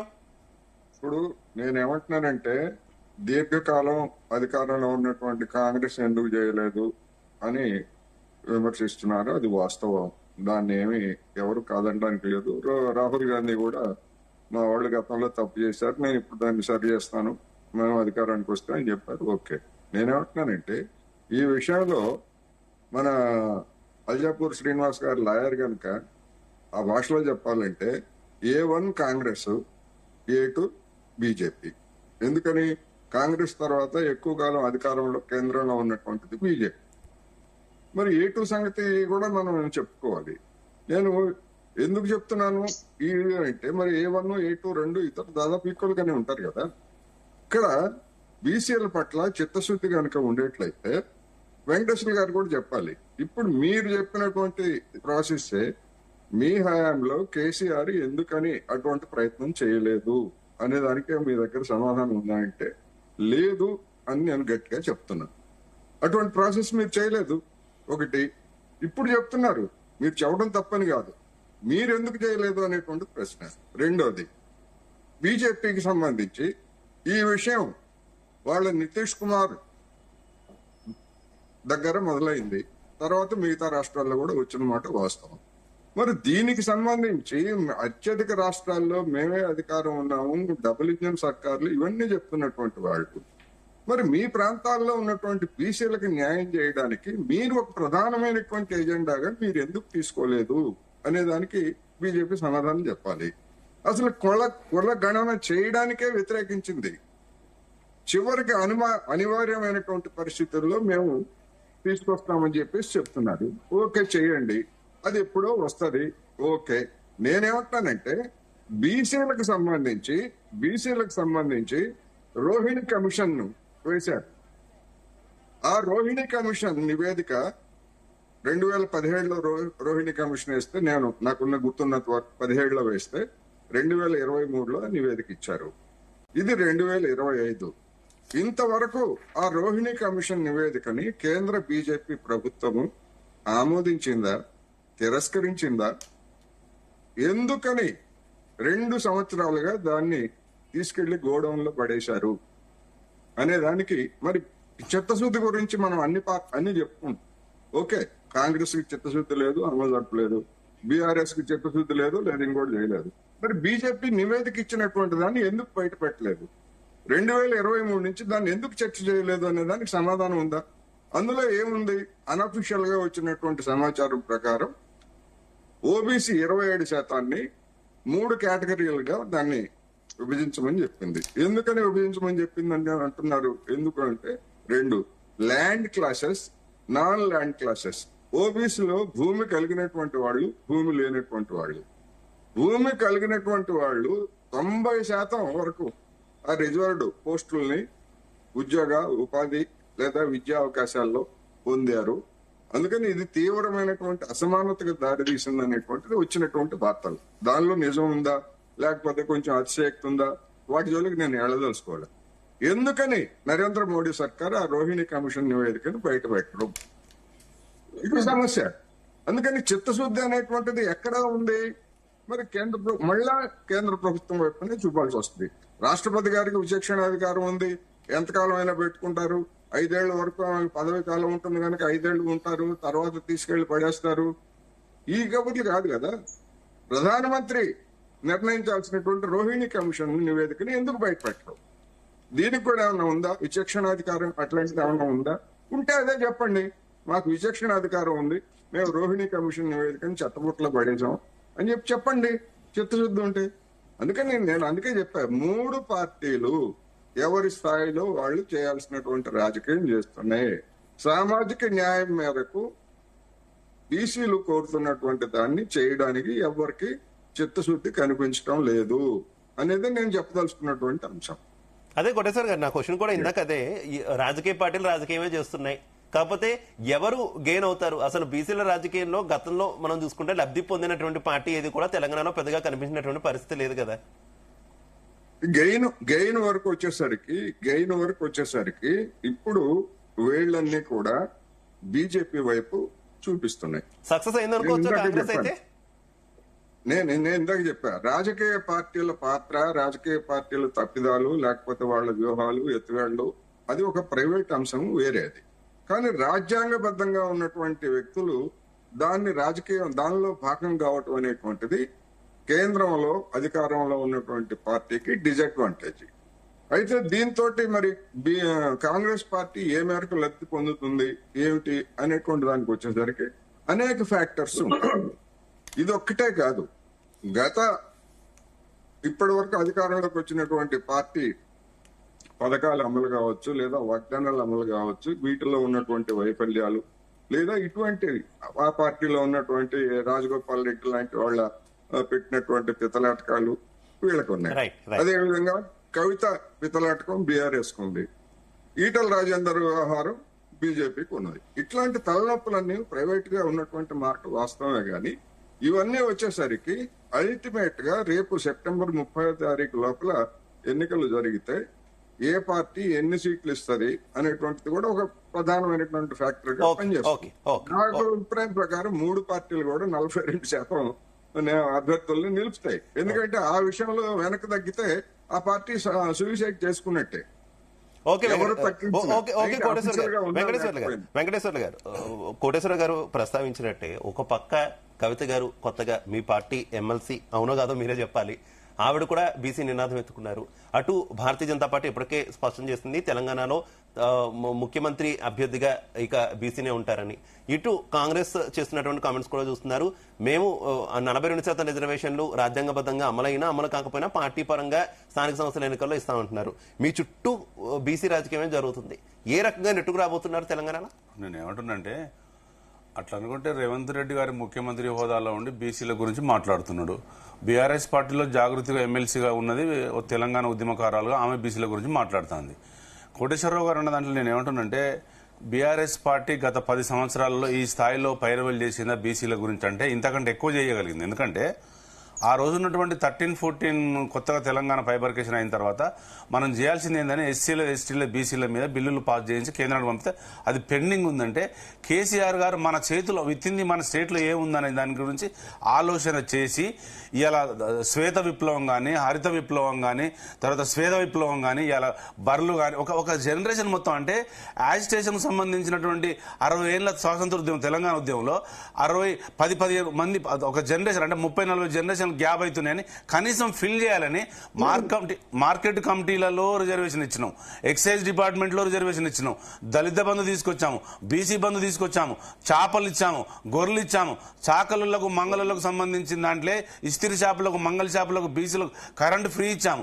ఇంకొకటి నేను ఏమంటున్నా అంటే చెప్పడానికి మీరు ఇప్పుడు వివిధ కులాలు ఇప్పుడు 139 కులాలు ఉంటే 12 నుంచి 6 కులాల వరకే ఇప్పటికీ 70 ఏళ్లలో వాళ్ళు ఎంపీలు, ఎమ్మెల్యేలు, మినిస్టర్లు, ఎంపీటీసీలు, జడ్పీటీసీలు అయ్యారు.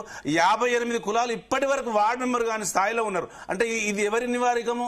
నేనేమంటే ఇది కాంగ్రెస్ సంబంధించింది కదా. ఇప్పుడు మీరు అన్నట్టు A2కు సంబంధించింది బీజేపీ కదా. ఇప్పటికీ సుప్రీంకోర్టుకు కొన్ని విశేష అధికారాలు ఉన్నాయి, రాష్ట్రపతికి ఉన్నాయి, వాళ్ళు తలుచుకుంటే కావడానికి ఆస్కారం ఉంది. కాబట్టి అందరు ప్రయత్నం చేయాలి. ప్రయత్న ధర్మంలో లోపం జరుగుతుందంటే ఇప్పుడు మేము కాంగ్రెస్ చేసినప్పుడు మేము అసెంబ్లీలో బిల్లు పెట్టమని చెప్పినామా? బిల్లు అన్ని పార్టీలు ఏకాభిప్రాయంతో ముందుకెళ్ళినాయి. కానీ మేము చర్చ పెడితే ఎవరెవరి వాటా ఎంత, ఎవరెవరికి ఏం తేల్చాలి, బీసీలో 139 కులాల్లో ఆ 3 కులాలే ముందుంటాయా? ఇవాళ తెలంగాణలో 240 కులాలు ఉంటే ఎవరికి అన్యాయం చేసారు, ఏ స్థాయిలో చర్చ పెడితే ఒకటి తెలిసిపోదు. ఇలా సంచార జాతులు, ఇలా బయట కమరోళ్ళు కానీ, మామూలుగా పటములు కానీ, వేరే వేరే క్యాస్టులు ఇప్పటికీ నోటిఫైడ్ కాలే. నేను ఇదే ఎడ్యుకేషన్ కమిషన్ భూషాన వెంకటేశ్వర గారికి వెళ్తే ఆయన ఏం చెప్పారంటే, సార్ మీ దగ్గర కొంత డెప్త్ ఇన్ఫర్మేషన్ ఉంది, లాస్ట్ ఫైనల్ గా పిలుస్తాం మిమ్మల్ని, అప్పుడు ఇన్ఫర్మేషన్ ఏమని చెప్పిండు. ఇలా భూషాన వెంకటేశ్వర డెడికేషన్ కమిషన్ కూడా గవర్నమెంట్ కు పూర్తి మూలాలను తెలంగాణ ఇవ్వలేకపోయింది. హైదరాబాద్ లో పూర్తి సర్వే కాలేదు. ఇలా సంచార జాత వాటా తెలవలే. పద్మశాలీలు దాదాపు 3-4 లక్షల కుటుంబాలు వివిధ రాష్ట్రాల్లో భీమండి, గుజరాత్, సూరత్ వెళ్ళిపోయారు. వాళ్ళని పిలిపించి డేటా కలెక్ట్ చేయలే. అందుకనే బీసీలు చనిపోయినట్టుగా చూపించారు. నేనేమంటున్నానంటే యుద్ధ ప్రాతిపాదిక మీద బీసీ రిజర్వేషన్ రావాలంటే రాదు. దీనికి కన్సర్న్ కావాలి, సలహాలు కావాలి, అన్ని పార్టీలో ఉన్న బీసీ నాయకులు ఏకం కావాలి. ఒకవైపు ఓసీలకు పోయి బీపీ వెళ్ళిపోవాలి. అప్పటికప్పుడు అప్పటికప్పుడు తేలుతుంది తప్ప ఇలా బీజేపీ మీద ఆశ పెట్టుకున్నా కాంగ్రెస్ మీద ఆశ పెట్టుకున్నా అయ్యే పరిస్థితి కనబడతలేదు. ఎందుకంటే బీసీ ఉద్యమాలు గత 40 ఏళ్ళుగా మనం చూస్తూ వస్తున్నాం. సుప్రీంకోర్టులో కేసులు ఉన్నాయి. మనం ఏం చేయాలి ఎట్లా చేయాలని ప్రాసెస్ చేయకుండా ఓన్లీ బికాస్ ఆఫ్ ఓన్లీ మేము కమిట్మెంట్ అయినాం, ఇస్తానని చెప్పినాం, మేము ప్రయత్నం చేస్తున్నాం, రాహుల్ గాంధీ ముఖ్యమంత్రి అయిన తర్వాత ఇస్తామంటే అది ఎట్లా అవుతుంది? ఇలా మీ దగ్గర 100 మంది ఉన్నారు మేము ఎంపీలు, మీరు ఆ ప్రయత్నం చేయాలి. మళ్ళీ వేరే వాళ్ళ మీదకి పంపించారు, కేసీఆర్ మాట్లాడడానికి లేదని. ఇవన్నీ చర్చ కాదు. ఎట్లా ఏ యుద్ధ ప్రాతిపాదిక మీద పార్లమెంటుకు రాష్ట్రపతికి పోతే మన బీసీ రిజర్వేషన్ వస్తుందని అది చేయాలి కదా. మరి అట్లాంటే వివిధ స్థాయిలో ఉంటాయి, లుకలుకలు ఉంటాయి, ఉద్యమాలు ఉంటాయి. మళ్ళొక తెలంగాణ ఉద్యమ తరహాలో బీసీ ఉద్యమం వస్తే తప్ప ఈ తెలంగాణ 42% వచ్చే పరిస్థితి కనబడతలేదు. కాంగ్రెస్ అయితే తీసుకొచ్చే పరిస్థితి కనబడతలేదు. రైట్ ఓకే అజ్జాపూర్ శ్రీనివాస్ గారు, రోహిణి కమిషన్ ను ఎందుకు బయట పెట్టట్లేదు అనేది వెంకటేశ్వర గారి క్వశ్చన్, కోటేశ్వరరావు గారి క్వశ్చన్, ఏం చెప్తారు? 23లో రిపోర్టు మరి సబ్మిట్ చేయడం జరిగింది. రాష్ట్రపతి భవన్ ద్వారా నాకు తెలిసి ఒక క్వశ్చనర్ క్వైరీస్ కోసం సోషల్ జస్టిస్ మినిస్ట్రీకి అడగడం జరిగింది. ఆ మినిస్ట్రీ ద్వారా రిపోర్ట్ రాని కారణంగా మరి రాష్ట్రపతి భవన్ లో ఆ యొక్క క్లారిఫికేషన్ కోరుకుంటుంది. కాబట్టి they are waiting for the report. అది వచ్చిన తర్వాత సమూలంగా మార్పుల కోసం మరి కాంట్రిబ్యూషన్ వారి యొక్క జస్టిస్ కోసం ప్రయత్నం చేయడం జరుగుతుంది. అందుకోసం ఆగింది, మన చేతులు లేదు, రాష్ట్రపతి భవన్ లో ఉంది. రోహిణి కమిషన్ కాదు, ఇక్కడ ఎంటైర్ సిస్టమ్ నే మార్చే ప్రయత్నం భారతీయ జనతా పార్టీ ఆలోచిస్తుంది. ఆ రిపోర్ట్ కూడా అదే, వాస్తవాలు రావాలి బయటికి. ఇప్పుడు కూడా ఈ కమిషన్ అంటే ఎన్నికల టైంలో ఆరోపించినట్టు రిజర్వేషన్లు మార్చేస్తున్నారు, రిజర్వేషన్లు తీసేస్తున్నారు, ఆ తరహానే. సార్ కాంగ్రెస్ పార్టీకి ఆ డ్రామాలు చేయడం అలవాటు సార్. అబద్ధాలు అల్లినట్టుగా చెప్తారు, ఎదుటి నమ్మేటట్టు చెప్తారు. కాబట్టి సర్వ్ అవుతా ఉంటారు. ఎన్నిసార్లు మోసం చేసినా మోసం అని అనిపించదు. మళ్ళీ కాంగ్రెస్ పార్టీకి కొద్దిగా బెనిఫిట్ అయ్యేటువంటి పరిస్థితి మనం మన పార్లమెంట్ ఎలక్షన్ చూస్తాం. ఇది కాంగ్రెస్ పార్టీ నిజం తెలుసు కాబట్టి దూరం పెడతా ఉన్నాం అన్ని రాష్ట్రాల్లో. దాని తర్వాత కదా నమ్మి కొద్ది ఓట్లేసి గెలిపించిన కొద్దిమంది ఎంపీలు 50 నుంచి 100 దాకా. దాని తర్వాత 3 రాష్ట్రాలు ఏమైంది సార్? మహారాష్ట్ర కావచ్చు, ఢిల్లీ కావచ్చు, హర్యానా కావచ్చు. ఎందుకు ఓడిపోయినారు వాళ్ళు? బికాస్ దే డిసీవ్ చేసినారు ప్రజల్ని. అది అర్థమైంది ప్రజలకు. ప్రతి ఇంటికి మేము డబ్బులు ఇచ్చేస్తాం అనుకుంటా, పనిచేస్తాం, ₹1,00,000 అనేక రకాల మోసం, రాజ్యాంగం మారుస్తామనో, రిజర్వేషన్ తీసేస్తామని. కాబట్టి ఇది ఒక్క ఇంతకాలం మనం అంతా వెయిట్ చేస్తాం. ఇంతకాలం ఆ రిపోర్ట్ రాని దేశవ్యాప్తంగా, మా ఉద్దేశం దేశవ్యాప్తంగా దీని మీద రివ్యూ చేసే అధికారం ఉన్నది. రివ్యూ చేసి అమెండ్ చేసుకోవచ్చు, అమెండ్ చేసి పెంచుకోవచ్చు. కాంగ్రెస్ పార్టీ నాయకులు, వేరే రాష్ట్ర నాయకులు రమ్మని చెప్పండి. ఆ రాష్ట్ర కాంగ్రెస్ ప్రెసిడెంట్, రాష్ట్ర ప్రెసిడెంట్ రమ్మని చెప్పండి. ముఖ్యమంత్రులతో లేరు కదా, కనీసం ఆ రాష్ట్రాల స్టేట్ ప్రెసిడెంట్, కాంగ్రెస్ ప్రెసిడెంట్ వచ్చి చెప్పమనండి. తెలంగాణ బిల్లుకు మేము సపోర్ట్ చేస్తున్నామని చెప్పమనండి. చెప్పలేదు. ఎందుకంటే తెల్లారి ఆ రాష్ట్రంలో తిరగనివ్వరు అక్కడ. అరే మా రాష్ట్రంలో కూడా అటువంటి ప్రతిపాదన గురించి ఆలోచించాలి, ఎప్పుడు మాట్లాడలేదు. తెలంగాణ గురించి మాట్లాడుతున్నాం. ఇదేంటంటే అందరికీ బెనిఫిట్ రాజకీయ ప్రజలకు న్యాయం జరగాలి, బీసీలకు సాధికారత, సోషల్ జస్టిస్, అధికారం రావాలి, ఆర్థికంగా ఎదగాలి, ఎడ్యుకేషన్ ఎదగాలి. రమేష్ గారు నెక్స్ట్ మూవ్ ఢిల్లీలో కాదు ఇక గల్లీలోనే పోరాడతామని రేవంత్ రెడ్డి గారు అయితే స్పష్టం చేశారు. ఈ గల్లీలో పోరాడడం కేవలం స్థానిక సంస్థల ఎన్నికల వరకే ఉంటుందా, లేదంటే ఈలోగా ముఖ్యమంత్రి పదవే బీసీకి ఇస్తారా, లేదంటే అత్యధిక మంత్రి పదవులు బీసీలకు ఇచ్చేటటువంటి ప్రతిపాదన ఏదైనా కాంగ్రెస్ పార్టీ చేయబోతుందా, లేదంటే ఇతర నామినేటెడ్ పోస్టుల్లో బీసీలకే అగ్రతాంబరం ఇచ్చే ప్రతిపాదన ఏదైనా చేయబోతుందా? నెక్స్ట్ మూవ్ ఏ రకంగా ఉండబోతుంది కాంగ్రెస్ తెలంగాణలో? ముఖ్యంగా ఈరోజు ఫస్ట్ నేను బీజేపీ బ్రదర్ తోటి మాట్లాడుతున్నాను. వేరే రాష్ట్ర ప్రెసిడెంట్లు వచ్చినట్టు చాలా మంది వచ్చారు, నిన్న స్పీచ్లు కూడా ఇచ్చిండ్రు. అన్ని రాష్ట్రాల ప్రెసిడెంట్లు కూడా వచ్చారు, చాలా మంది ఎంపీలు కూడా వచ్చారు, మాట్లాడారు, స్పీచ్లు ఇచ్చారు, మద్దతు ఇస్తూ మా రాష్ట్రంలో కూడా కావాలని కోరుకునే విధానంలో మాట్లాడిపోయిండ్రు.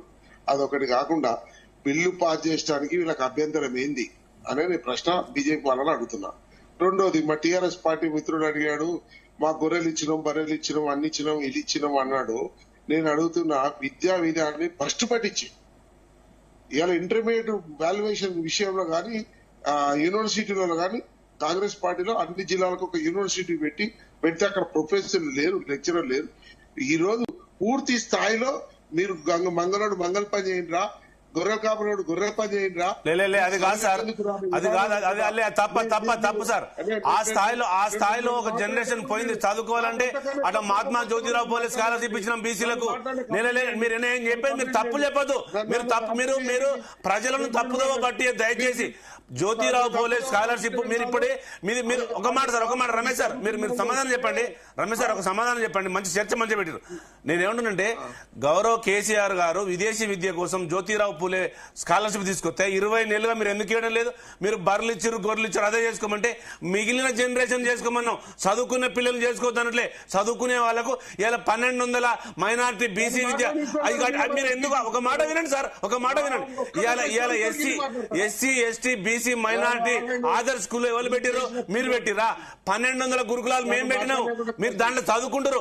చదువుకోని వాళ్ళు మీరు ఎట్లా మాట్లాడతారు సార్? నాకు అర్థం కాదు. విదేశీ విద్య మీద ఇప్పటికీ 20 నెలలుగా విదేశీ విద్య మీద స్కాలర్షిప్ వెంకటేశ్వర గారు ఒక్క నిమిషం ప్లీజ్. రమేష్ గారు కంప్లీట్ చేయండి. మాట్లాడండి.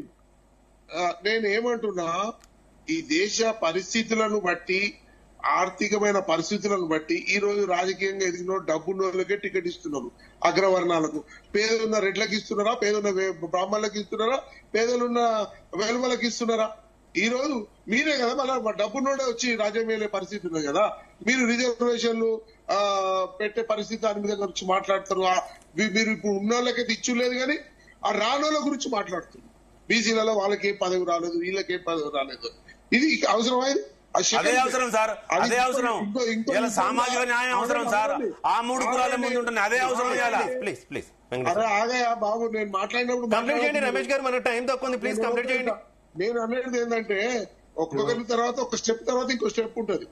మీరు ఇప్పుడు ఇది రిజర్వేషన్ కాలేదు, ఇంకో ఏమి వాళ్ళకు పదవులు ఇవ్వాలి, వాళ్ళకి ఎక్కడ పోయినా అంటరాని వాళ్ళకి పదవులు రాలేదన్నమాట. ఇది తప్పు. నేను అనేది ఏంటంటే ఈ రోజు అంటరానితనం లాంటి నీచమైన పరిస్థితులు ఈ దేశం ఉండే, వెట్టి చాకిరి ఉండే, జమీందారాలు విధానాలు ఉండే, ఈరోజు భూస్వాములు ఉండే. ఇటువంటి దేశాన్ని ఏ రకంగా తీసుకొచ్చినామండి? మధ్య మధ్యలో బీజేపీ ప్రభుత్వం వచ్చి నాశనం పెట్టించింది, ఈ దేశాన్ని నాశనం పెట్టించింది. జనతా పార్టీ బీజేపీ వచ్చి ఏం చేసిండు? నేను ఏమంటున్నా, అంచెలంచెలుగా రాకెట్ యుగము, దేశ చంద్రమండలం రాకెట్ యుగాన్ని తీసుకొచ్చినాం. ఈ రోజు అవసరం ఇది. ఈ రోజు బలైన వాళ్ళ ఎడ్యుకేషన్ చేస్తే ఈ దేశం ప్రపంచ దేశాల కూటాలలో మన నెంబర్ 1 గా ఉంటుంది. మనకు పాపులేషన్ ఎక్కువ ఉంది కాబట్టి అందరూ విద్యావంతులు కావాలి, రాజకీయంగా ఎదగాలి, ఆర్థికంగా ఎదిగితే ఈ దేశాన్ని ఎదిరించే పరిస్థితి వరకు ఉంటుంది. చివరిగా కోటేశ్వరరావు గారు ఫైనల్ గా ఏం చెప్తారు? ఇది మొత్తం రాజకీయ పార్టీల మధ్య రాజకీయంగానే మిగిలిపోతుందా బీసీల రాజకీయ అంశం, లేదంటే ఏదైనా పురోగతి ఉండే అవకాశం ఉందా? ప్లీజ్ రమేష్ గారు అర్థం చేసుకోవాలి, టైం లేదు. కోటేశ్వర గారు కంటిన్యూ. ఒకటి, ఇప్పుడు హైకోర్టు చెప్పిన దాని ప్రకారం ఇప్పుడున్నటువంటి రిజర్వేషన్ ఎంత శాతాలు ఉన్నాయో ఆ మేరకు అఫీషియల్ గా ఎన్నికలు జరపాల్సి వస్తుంది. అన్అఫీషియల్ గా మిగిలినటువంటి 42% లేకపోతే ఇంకా ఎక్కువ అనేటువంటిది ఆయా పార్టీలకు సంబంధించినటువంటి అంతర్గత విషయం. వాళ్ళు ఆ విధంగానే ఇస్తారు అని కూడా నేను అనుకుంటున్నాను. ఇక చట్టబద్ధంగా గవర్నర్ గారి ఆర్డినెన్స్ లేక అట్లాగే ఉంటది, లేదా రాష్ట్రపతి గారి దగ్గర ఉన్నటువంటి బిల్లు అట్లాగే ఉంటది. ఆ రాజకీయం అట్లాగే నడుస్తుంది. ఈ రాజకీయం బ్లేమ్ గేమ్ అనేటువంటిది ఎన్నికలు జరిగేంత వరకు అట్లాగే నడుస్తుంది. అందువలన అంతిమంగా ఎవరు ఏమిటి, ఎవరు చెప్పింది వాస్తవమా కాదా అనేటువంటిది ఎన్నికల ఫలితాలు మాత్రమే వెల్లడిస్తాయి.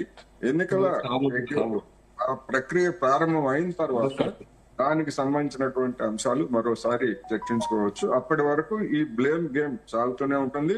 ఈ రాజ్యాంగ ప్రతిష్టంభన కూడా ఇలాగే కంటిన్యూ అవుతుంది. ఈ లోపల పరిష్కారం అయ్యేటువంటి అవకాశాలు లేవు అనేది మాత్రం నేను చివరిగా చెప్పలేదు. Right, thank you so much Koteswara garu, thank you so much Ramesh garu, thank you so much Aljapur Srinivas garu, thank you so much Kamboj Venkateswarlu garu. అందరికీ కూడా ధన్యవాదాలు డిబేట్ లో